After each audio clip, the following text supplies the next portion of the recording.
This morning, stunning revelations in a Boise courtroom as Brian Kohberger's defense team tries to paint the investigation as flawed and shrouded in secrecy in an effort to get key evidence thrown out.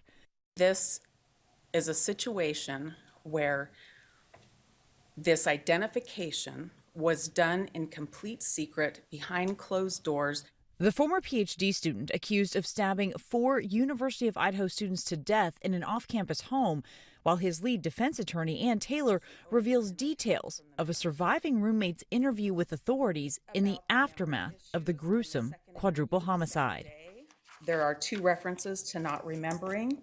A couple of days later, there's the 3rd interview, and there's references to not remembering, being drunk, a statement, I don't know any of it. Like half this stuff, I don't know if it's a dream or if it's real. And credibility is really, really important when that person is relied on in the investigation. Taylor added the roommate told police she had been drinking and that she also heard one of the victims come up and down the stairs during the time of the attack. They know that fact is wrong. Taylor says that information was never provided to the judge at the time, laying the groundwork for her to question the beginning of the investigation and collection of evidence, including DNA that authorities say was found on the button snap of a knife sheath at the crime scene.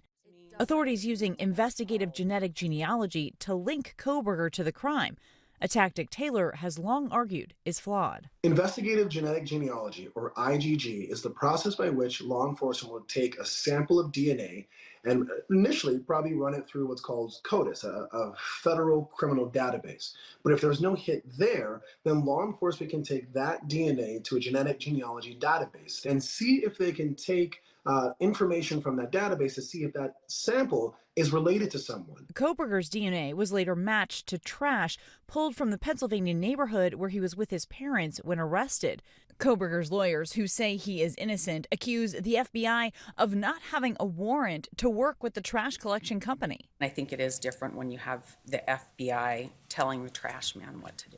An individual has no expectation of privacy as to what they throw out into the trash, and so law enforcement wouldn't need to get a warrant to check what they call as an abandonment sample.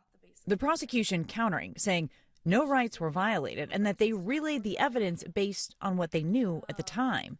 And there is nothing obtained that was obtained in violation of any of the defendant's constitutional rights. The defendant has wholly failed to establish a single false statement or omission without which the magistrate would not have found probable cause. The proceedings private for most of the first day, cameras turned back on briefly, and the family of Kaylee Gonzalez forced to watch a live stream in the courthouse.